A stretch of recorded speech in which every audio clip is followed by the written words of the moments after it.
my good sirs and ladybirds. Welcome to my channel. My name is Danny and I make videos about my journey to recovery and the life that I lived and the things that I did along the way. Last video, I talked about the 10 major signs that I needed to get help for my addiction because it was getting out of control. And I got help. I went to rehabs, I was living in recovery houses, going to NA and AA meetings, I had a sponsor, and I was going to IOP. But I still relapsed, and I relapsed a lot, and I relapsed hard. And I want to talk about that today. The biggest mistakes that I made trying to get clean, and I made a lot of them. Hopefully this will help out somebody who is struggling with addiction, or if you're involved with somebody who is, or if you just want to laugh at how dumb I used to be, because I laugh and cry at that too. So stick around, please give me a big thumbs up.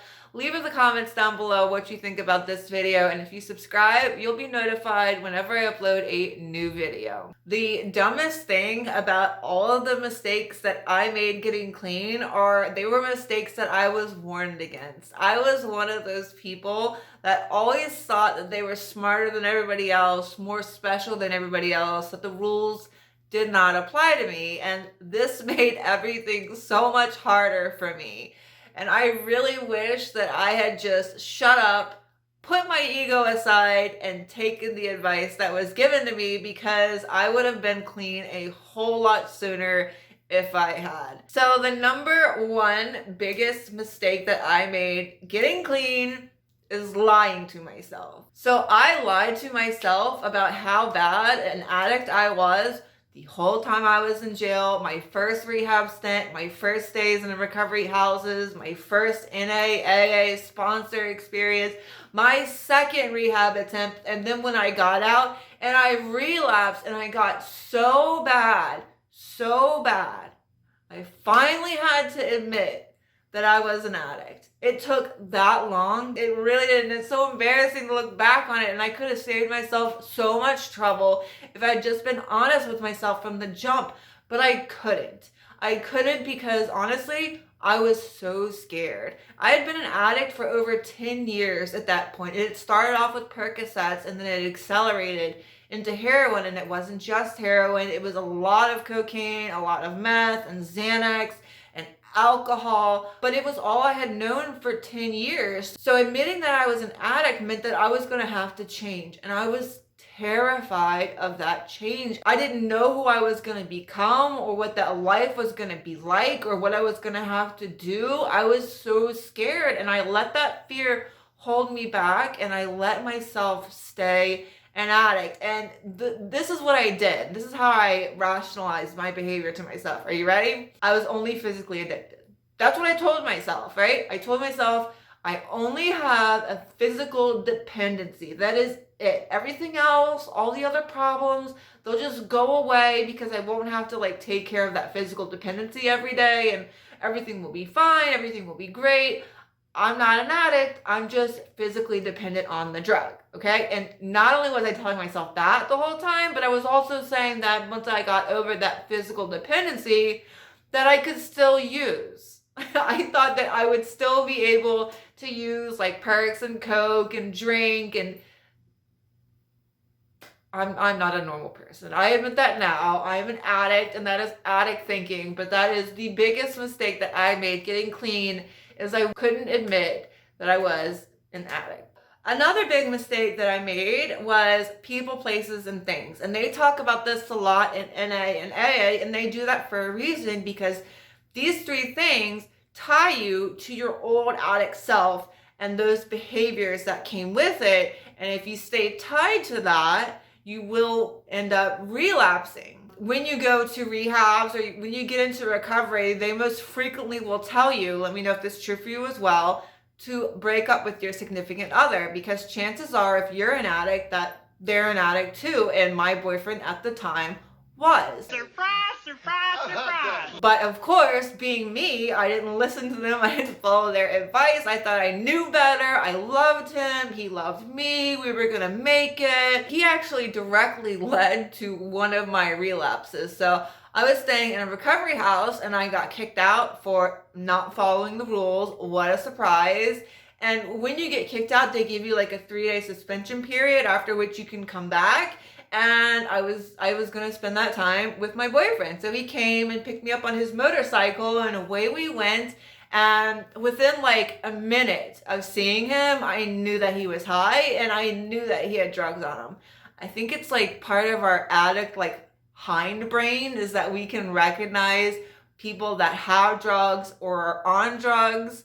Let me know if this is true for you, but he had drugs, and the second that we got to where he was going, he offered them to me. Boom, I was using. So I mean, he should have known better, but I think he wanted the night to go a certain way. And in order for it to go that way, I needed to get with the program. And I did. Of course I did, because I will always want to use drugs. I will always have that desire to use there. And that's why I can't be around people that use. Also, I can't be around places where drugs are readily available, such as the strip club. Every time that I have gone back to work at a strip club, it has led to a long-term relapse. I'm not talking about using one night and then being clean for a little while and then using again.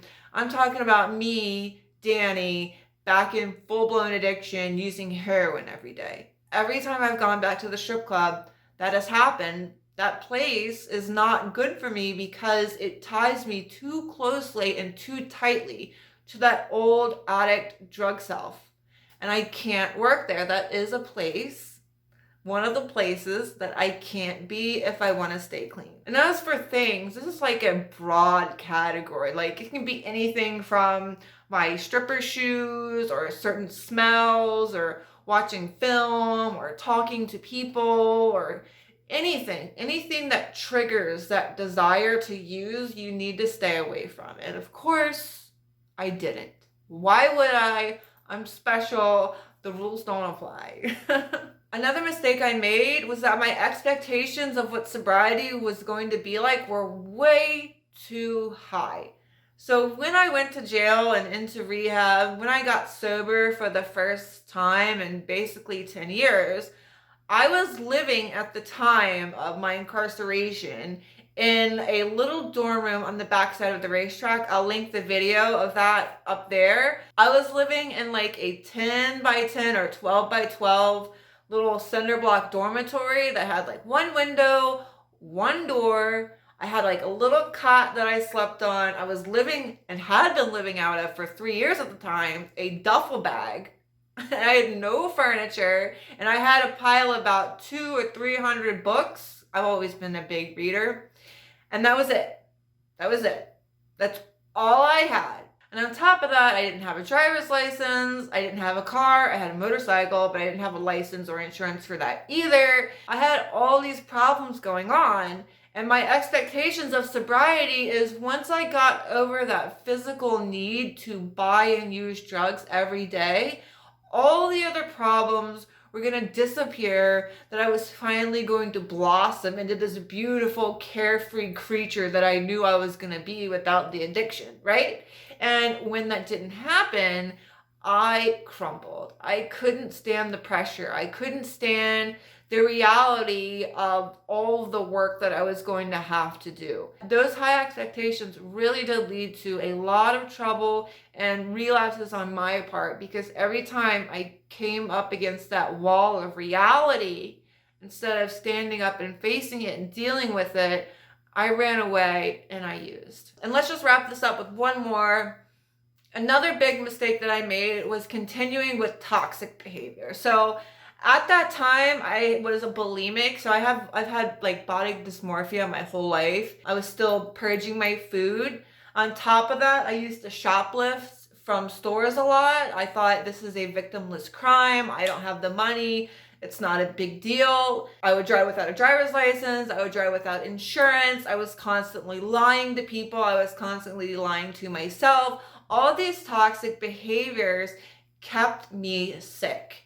It kept me from really addressing my problems and living a healthy, fruitful life. So that's another huge mistake that I made, was not looking at myself and the behaviors that I was doing and correcting them. I let myself keep the unhealthy behaviors that came with the addiction, I just wasn't using. So these are some of the mistakes that I made getting clean. These all led to multiple relapses of mine. I am one of those ugly addicts whose journey to get clean was full of stupidity and mistakes, and I'm so lucky that I'm clean right now, and I'm so thankful to everybody that supported me through my journey and by watching my videos. I'm hoping that the information that I'm putting forth can help somebody who's struggling like I used to. And the number one thing I can say to that person is do not give up. Do not give up no matter what. It is difficult, but it is worth it. The person that I am right now is somebody that I am so happy and so proud to be. Thank you for watching my video. If you're somebody who struggled with addiction, leave your story down below. I would love to read it. And if you need help, please reach out to me on any of my social medias. I'll leave that in the information box. Please give me a big thumbs up, leave a comment, and subscribe so you'll be notified when I upload my next video. And until then, take care of yourselves. Have a good day, and I will talk to you later.